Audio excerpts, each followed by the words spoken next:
Dear student, आज का जो टॉपिक है वो है विद्युत चुंबकीय प्रेरण, जिसे हम कहते हैं इलेक्ट्रोमैग्नेटिक इंडक्शन। इलेक्ट्रोमैग्नेटिक इंडक्शन से संबंधित सुझाव रखने वाले या विचार रखने वाले वैज्ञानिक फैराडे थे।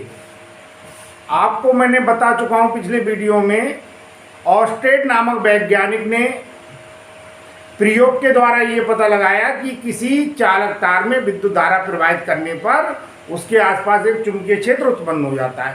फैराडे वैज्ञानिक ने इसका विपरीत विचार आया उनके दिमाग में, उन्होंने इसका विपरीत सोचा।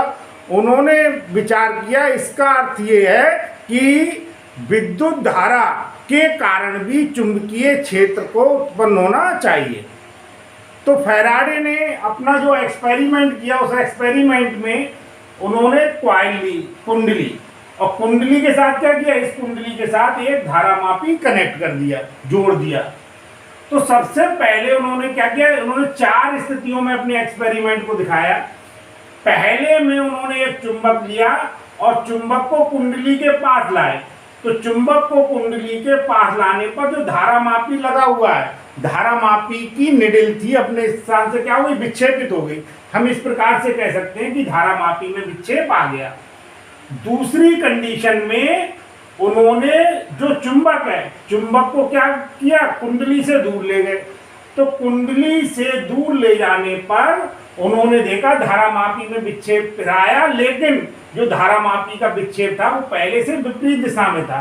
इसका मतलब जो धारा है पहले से विपरीत दिशा में प्रवाहित होती है। अपनी थर्ड कंडीशन में उन्होंने चुंबक का जो एस सिरा है, यहाँ पर तो एन सिरे ले गए थे, एन सिरे का मतलब यहाँ तो उत्तरी ध्रुव के लिए किया था। इसी प्रकार से उन्होंने तीसरी कंडीशन में एस सिरे को, दक्षिणी ध्रुव को कॉइल के पास लाए, कुंडली के पास लाए। तो उन्होंने देखा जैसे ही हम कुंडली के पास ला रहे हैं तो धारामापी में अल्प विक्षेप हो जाता है। इसी प्रकार से फोर्थ कंडीशन में वो जो दक्षिणी ध्रुव है उसको कॉइल से दूर ले गए, तब भी उन्होंने देखा कि जो धारामापी है उसमें विक्षेप आ जाता है, लेकिन धारामापी का विक्षेप पहले से विपरीत दिशा में था। इसका मतलब जो धारा है, धारा विपरीत दिशा में प्रवाहित होती है। उन्होंने अपने एक्सपेरिमेंट में एक बार चुंबक को तो स्थिर रखा, और चुंबक को स्थिर रखने के बाद कुंडली को चुंबक से दूर लेकर कुंडली को चुंबक के पास लाए, तब भी उन्होंने पाया कि धारामापी में विक्षेप आ रहा है। इसका मतलब ये आ गया, धारामापी में उत्पन्न होने वाला जो विक्षेप है वो कुंडली और धारामापी के साथ लगी हुई जो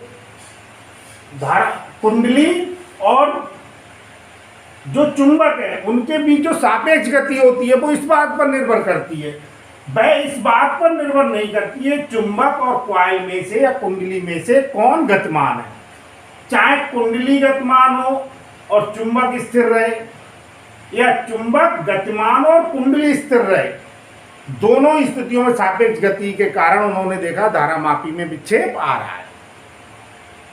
तो एक निष्कर्ष यह भी निकल के आया कि जो विक्षेप उत्पन्न हो रहा है, विक्षेप उत्पन्न होने का कारण कुंडली और धारामापी के बीच होने वाली सापेक्ष गति है।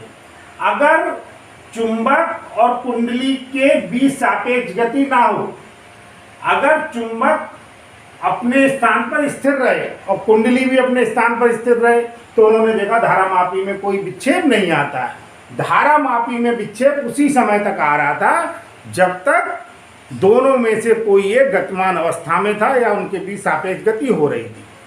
तो फैराडे ने इस घटना को चुंबकीय फ्लक्स परिवर्तन के आधार पर समझाया।